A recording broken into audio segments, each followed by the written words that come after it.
Hello, Michael Hopkins with Seeking Alpha, again with Jennifer Warren from Concept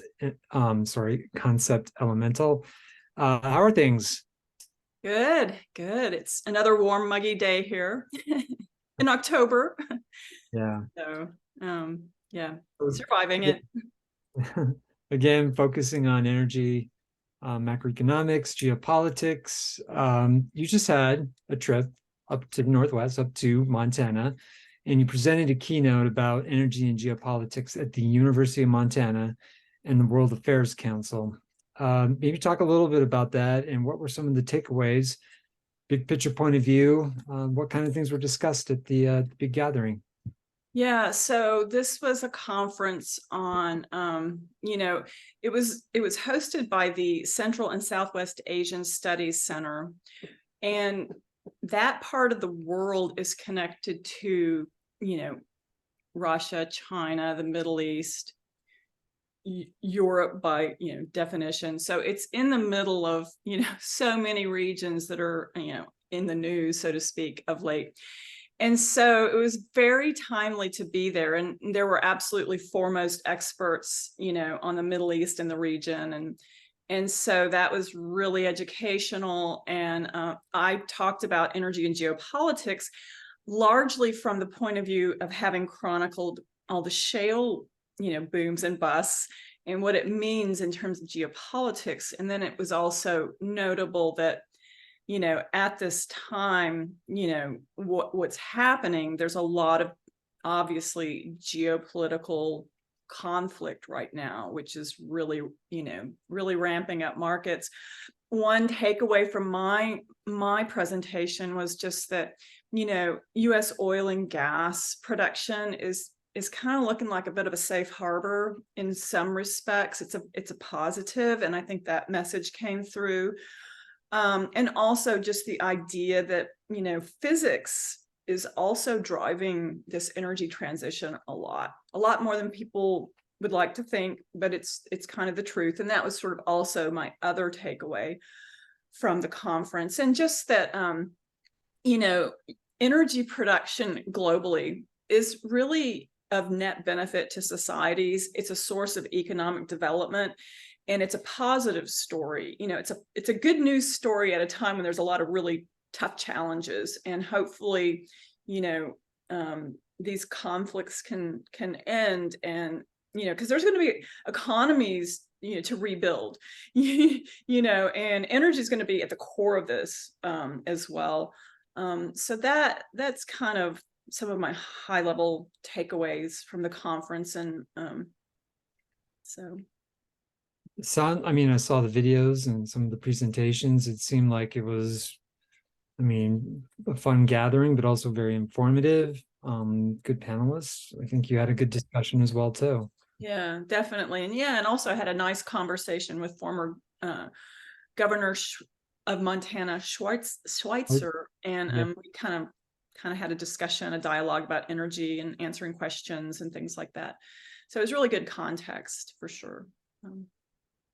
So before that, you attended an economics conference with leaders from around the globe and the Fed. Highlights to share from that? Yeah, sure. So yeah, it was a pretty intense, 7 days.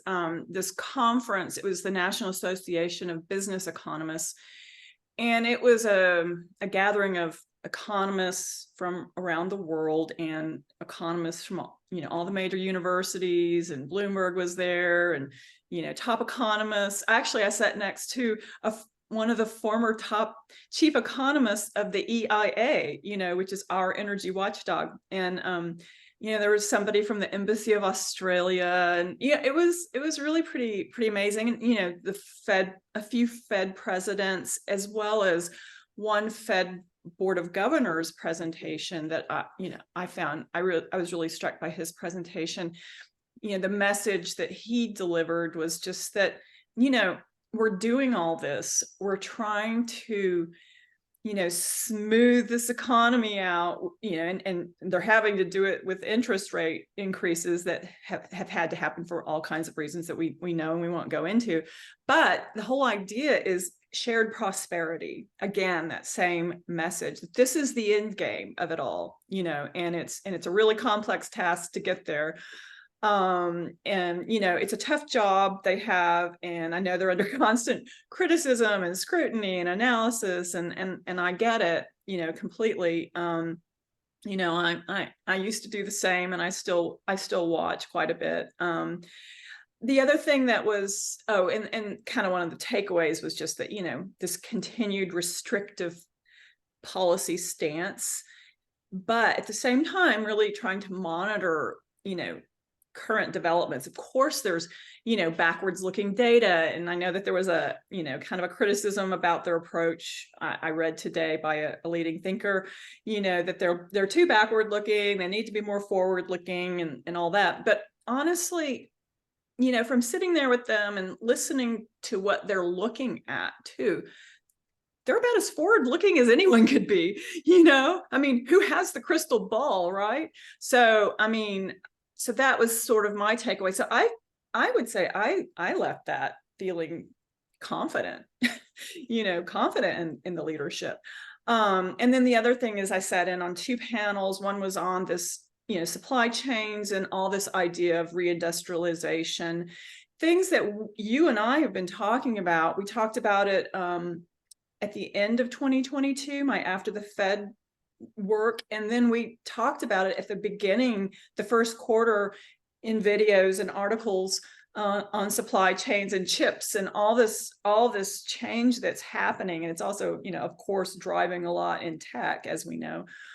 But with the supply chains, one quick takeaway is just that, there are these changing trading blocks happening, that we're starting to see. And we see this with investment, even like Intel, investing in, Germany and what is it? Taiwan manufacturing, the chip maker, here in Arizona, just all of it is happening, and it's going to take time. And then the other thing is, this was just one of my thoughts, even though there are these sort of shifts in trading blocks, we're still, trading with China, not much less. It's just happening through other proxies, so it's a still very, interdependent, globalized context, and I think that's really apparent when you see even what's happening with, the conflict going on in the Middle East.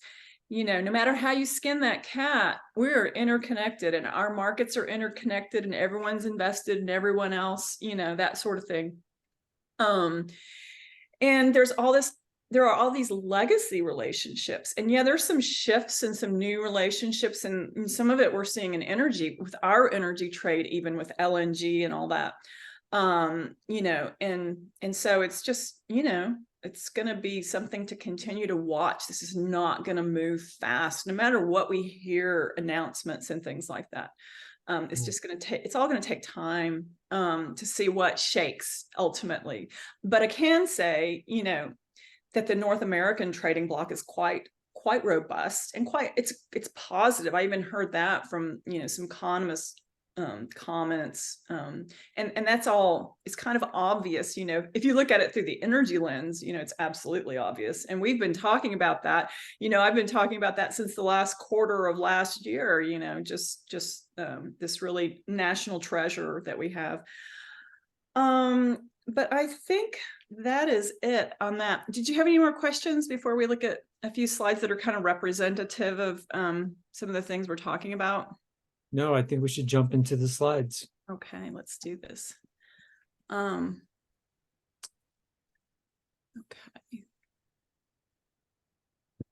here we go. Okay, so this is just kind of representing, I did this playlist regarding the Montana conference.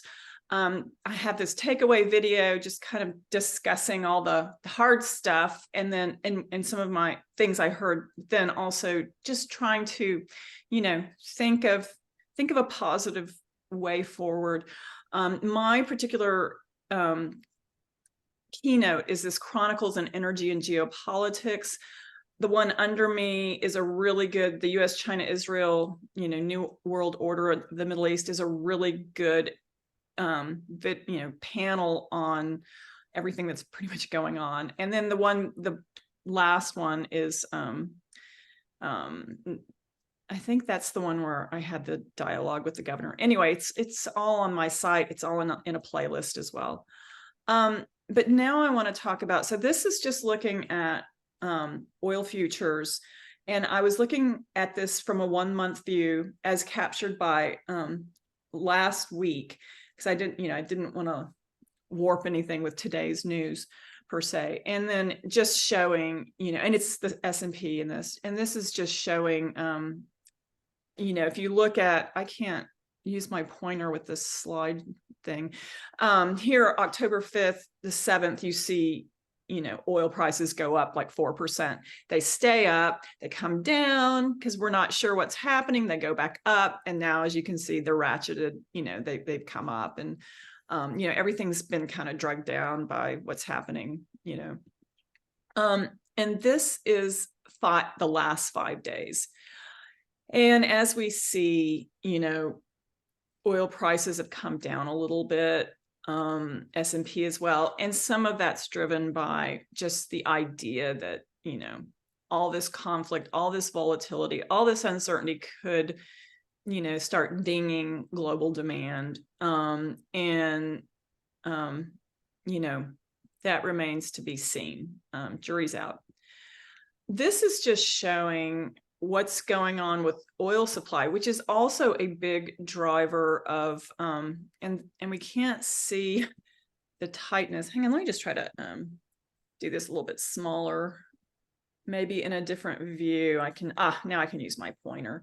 Let me move this out of the way to get rid of that. Okay, that's better. See right here in the, here at the end of 2023, tightness, tightness is a big driver. And now something I would say too is just that with this tightness between supply and demand, that starts changing a little bit after the first, because it takes a while for oil production to catch up, right? And prices are higher, so there is some incentive to produce as well. But it's just sort of looking a bit, tight for a little bit, and then we'll see how that all shakes out. And also geopolitics are going to have something to do with this. One thing I would say is, these other countries that are kind of involved in a lot of the geopolitical conflicts at the moment are also energy producers. So, I think there's that to also consider. Let me try to advance this. Oh, it's not letting me advance. Hang on 1 second. I'm gonna have to go back to play mode. Okay, and so this is just ERCOT. And the reason I noted this is, okay, 2023, this top blue line is this summer. We have had the hottest, most summer load demand, ever. And we also have it was like 80, 85 megawatts. And remember, I'd been talking about the grid and the stress of the grid. And so, it's definitely something. But I can also say with Texas, it's a grand experiment in energy, trying to become energy efficient. Like I said, we're well diversified with our energy mix. We have a lot of renewables. We have the transmission problems that everybody has. And I've discussed that in that kind of Texas $1 Million Mile story. We have the connectivity issues that everybody has. So what it all means is, in spite of the IRA legislation, it's all still going to move slow. But there are a lot of new ideas, happening. I actually was listened to an energy conference on Friday, and there's some really innovative things happening in Texas, and that's a story for another day. And this is just speaking to the yield issue, with the Fed. And one thing I will say too, I know there's been this focus about the term premium, and what that's just really about is the addition to long-term yields that is not just attributed to interest rate rises. And sort of what they were talking about at the Economists conference was that I think something like one half of the long-term yield, one half of it right now is comprised of this term premium. And that has to do with actors and behavior, expectations. And something that is driving that, it is thought, is, our national debt. The idea that, with interest rates being higher and then the national debt going up, it's going to get more expensive to fund that. And that's a headwind, that can crowd out investment. It can do all sorts of things. So if anything, the idea of fiscal restraint is ever more important, and then this is something else from the Economist conference. And this is just about basically what this slide is saying is that China has a lot of debt that is not apparent and is not, just discussed. And that by 2025, this debt, this hidden debt, could be 5 times as large as what is recognized by officially recognized counterparts. So that, so that is something, and we're in the same boat. So this is just looking at, I know what we're going to talk about this in a minute. This is just the chart kind of showing the effect of Pioneer. Let me get this different so that we can look at this other part. So this is 1 month. And as you can see, Pioneer went way up, because of being an acquisition of Exxon's. And, and I talked about this back in April. We have an article about it even in a video, when that news was floated back in April. And that article absolutely explains the rationale of why and why now from a business point of view. And then what we can see here that, in spite of everything else kind of going down, obviously Pioneer rose, because that's just what happens when there's a merger announcement. The takeover target always gets the bump, and the one that's acquiring always goes down. It's just the dynamic that happens. Right or wrong. Why is this thing not advancing? Okay. And then this is 1 year, a 1 year look. And Exxon's been up 10% in the last year, Pioneer 8, S&P up, oil up. So that's kind of just giving more of a holistic, looking back a little bit viewpoint, and obviously, there's been this movement towards oil and gas as an investment, just because, everything that's going on geopolitically, which started last year, is kind of, a recipe for these hard assets. Oil prices have been up, it's just kind of like a safe harbor in some respects. And this is just noting that, US oil exports reached a high in the first half of 2023. And we're just going to continue to export oil, and that's a positive thing that we're, on the global stage with our oil and gas production. And then this is just representing the idea that in 2023, natural gas production per well, they've just become more efficient. And that is partly why we see natural gas prices, on the lower side. Just production is up because we're producing, roughly 13 million barrels a day of oil. And with that, as we've discussed, comes a lot of associated gas in the Permian. And there's a lot of oil production in the Permian. There's gas production everywhere, Haynesville and Appalachia, and a lot of this is also, going for LNG exports. So it's just showing, though, that the producers are getting more efficient with production compared to years past. And then this is kind of just, this was one of my slides from my presentation, and it's just that, US oil and gas is a global benchmark now. We're part of Brent. And obviously, we see WTI, numbers all the time, but we're part of Brent. We're a constituent of Brent, and so that's a really meaningful number. We are also roughly 13% of global oil supply.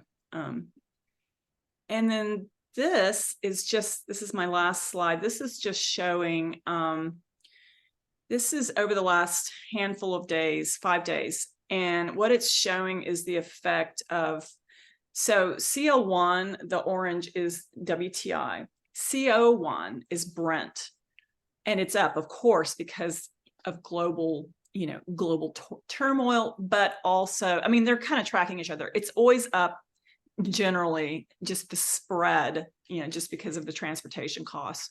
But they're tracking each other. But it's now that we're part of the Brent, benchmark, I think they're probably even moving more in tandem than before. And then natural gas down because of the production, triple Q down a little bit, XLE down. And this is just the last handful of days, just because, the mood has been a little bit on the bearish side of life. I'm going to stop sharing, just because of what's happening on the geopolitical front and just the uncertainty about, what that means for the global macroeconomy, right? Yeah. So let's go back. You talked a little bit about what's happening with, between the companies in M&A activity. You've written extensively about Pioneer, the Permian, and now there's the Exxon acquisition. Today, we maybe not tied to necessarily the same area, but today's news was Chevron and looking at Hess. But just looking at just the general M&A activity, what color do you have about this? What does this mean for the market, for investors, when they're looking at these deals? Yes. So, we talked about this consolidation happening, potential happening in the industry at the end of last year. In our after the Fed conversation, there are slides on this. We talked about, the cash on the balance sheets of large oil and gas firms, and that deals were getting bigger, going to be, and by default, they are bigger. So we kind of nailed that back then, and it's playing out, because also I think, we've had to figure out, where oil price is going to be. What's the narrative? Is it this green transition, or is it oil and gas? What is happening in between? We spend tons of time on this space, right, Michael? But really, right now, with returns and with what's happening around the world, this consolidation makes even more sense. And then as oil prices are up, again, what are you going to do with that cash? Are you just going to return it all to the shareholder, or are you going to invest for tomorrow? Well, they've decided to invest for tomorrow. And the idea that, okay, some are saying, oh, this just means oil and gas is around a lot longer. Well, that's true. And that was always true. If you just look at the numbers, the demand, how much primary energy demand is met by fossil fuel usage. And so, and the affordability and all the things we have talked about in the past. And of course, absolutely, this is also a way actually to produce these resources more cleanly when you have scale, when you have efficiency, so I don't think that speaks to it being done, with less decarbonization in mind. Not at all. That's a false narrative. And so I would just say that,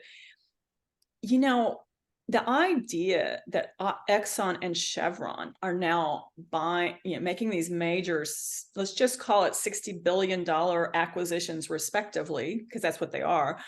Pioneer was 60 and Hess is just a notch under 60 billion. It just speaks to, the assets that make sense for those two players. Exxon has a certain culture, certain operations. The Permian's a big deal for them. This completes that part of their portfolio and their intentions, their goal, their stated goals that they've had for a long time anyway. So this kind of just fits right into that. And then with Chevron, because they're a little bit different, they have a little bit different strategic outlook and, one thing that's been noted is the Guyana assets were a big deal for them, and that's absolutely true. And also they're going to be in the basins there in the Rockies a little bit more with some of the assets they bought. So I just think it speaks to these large majors working with their competencies, and so I think from an investment point of view, it's just a positive. I have Exxon, Pioneer. I don't have much CVX. I have it represented in other ways. I'd always wished I had CVX. Dang it. I was just doing other things, but I do have some Hess, so that's good. So I just think it's the ideas, what we've talked about, even at the beginning of the year. Remember, I was talking about scale, efficiency, consolidation, all these things. And it makes sense in this, environment where inflation is higher. You've got to get those costs down, and this is one way to do it. So I think it makes a lot of sense. Integrated competencies. And the other thing I'll note is just that, we've talked about this US majors versus European majors point of view. And I just think that investors in the market are voting with their feet, and with their pocketbooks. And so that is my big takeaway. Geopolitics supports it.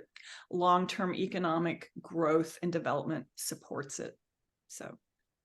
So do we see more deals coming down the pipeline then?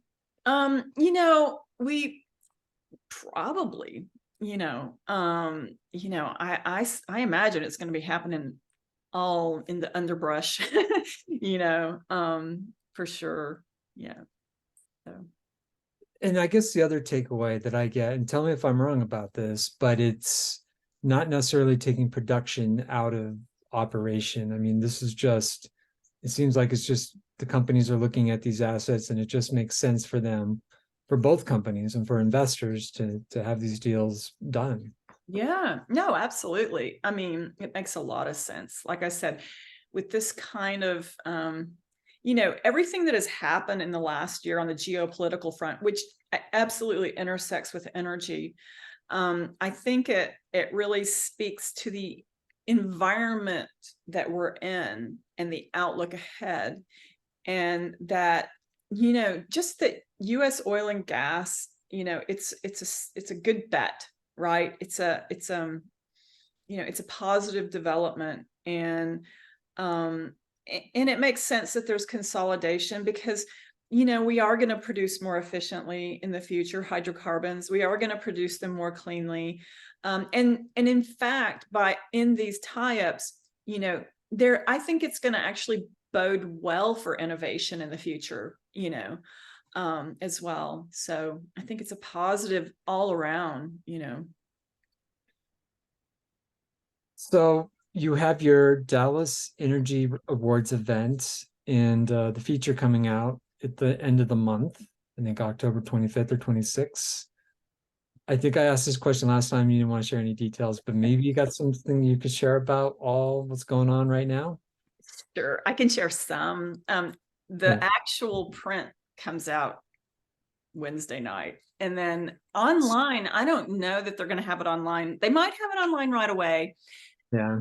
Last year, it took a week before they put it up online, but I don't know what they'll do. But what I can say, because this we do know that that the Lifetime Achievement Award winner is, it's Energy Transfer, and that was out there. And what I can say about the story, though, is just that it's really a story about connectivity and large footprints and synergies and that sort of thing. It's well known, and we've talked about this, and even in that video with Jay Hatfield, that we just have an abundance of hydrocarbons in the United States, and they're going to be around a while, and then we have this large infrastructure network, large, and I've talked about that in the past too. But what's really interesting, and this comes from my shale chronicling, is just that, with all the production that's happened in all these various basins, in Appalachia, the Permian, the Eagle Ford, the Bakken, the one where you're at, what is it, the Jules? Oh, the Denver Julesburg. Yeah, The Denver Jules. It's just yeah. that long name, right? I'm aware of it. I just never, I always want to botch that. Just that with all those supply centers, you have to hook all those basins up, right? And midstream firms have been busy, since really the shale oil boom happened. I mean, they were busy before that with the shale gas boom, connecting a lot of those gas basins. But once you added the Permian and Pioneer, that story, that came out 2013, 2014, then it started looking really different, and so it's kind of like the narrative of all that. But, I actually kind of get to it in my Montana presentation. And so it's a tricky business, connecting all those basins in the right way at the right time with the right competencies, with capital. So it's quite a feat to do that, landing on the right side of that trade. And I think that, Energy Transfer has definitely been in a sweet spot for all that. And then the other thing I'll just note, and this is nothing that's not out there in public either, but it is something that, has been top of mind for me, is just that, exports. Obviously we're exporting more LNG. They're trying to get their LNG facility online. They also have, a number of major terminals that are able to export natural gas liquids. That's a huge competency. The company exports 20% of global supply of NGLs out of the United States. That's huge. And so it allows for optionality when it comes to global exports, because they also have, they have a lot of Gulf Coast assets, but then they also have some on the East Coast as well. And they have a really huge competency in, repurposing assets and taking like brownfield assets and converting them and making good use of them. So it's like not wasting anything. So that's a really positive thing, and that's a huge sustainability play, and, everyone wants to talk about renewables and, EVs and all this stuff, and that's great. But there are other ways, to be sustainable and work with legacy infrastructure assets that we have spent billions and billions of dollars in the making, that keep the lights on, that keep businesses, humming, and the economy humming, that sort of thing. Let's see if there's anything else I can tell you. One thing that's really kind of, notable too is just that, in all these acquisitions, in all these, looking at green things and, decarbonization projects and stuff like that, I can say that with specifically Energy Transfer, that these projects have to be return positive, so they're always looking at, these projects have to compete with each other, and I think that's what you see with all the majors, right? That's the memo we've all gotten in the last year, is it doesn't matter if it's a renewable project, if it's, EV charging stations, if it's, building an LNG facility, capital is capital and returns are returns. And I know with a lot of these Texas oriented firms that, they're not going to do anything because of subsidies either. That is not a long-term strategy. And if you're in midstream and you're in these long-lived assets, you better not be counting on subsidies. So I would say to investors, look carefully about, where the growth in a firm is coming from. If it's off the back of subsidies, it's not a good long-term investment, and so I think that message really became clearer to me. I've always sort of been a little bit leery, with policy putting its thumb on certain industries. And that is actually something that somebody said specifically in the supply chain reindustrialization, the renewables discussion, just the idea that, policy is trying to pick some winners, and so we have to be careful about that as investors with what we believe, what information we believe, where we place our bets, be discerning, not that there aren't great and good investments, to be had, but just that. And I think, again, with what we've talked about with interest rate increases, it's just, again, it's a time to, really look at the numbers and the return profiles, and that there's, consistency in dividends and all, in spite of everything that's flying around, the globe and the economy. There are investments. Yeah, everybody gets hit when there's a recession, but what makes it through, so. So I want to throw a question that wasn't quite on the list of stuff that we talked to about prior to starting this conversation, but just thinking about all the discussion, looking at all the slides, and then kind of wrapping things up here with some of the other discussions.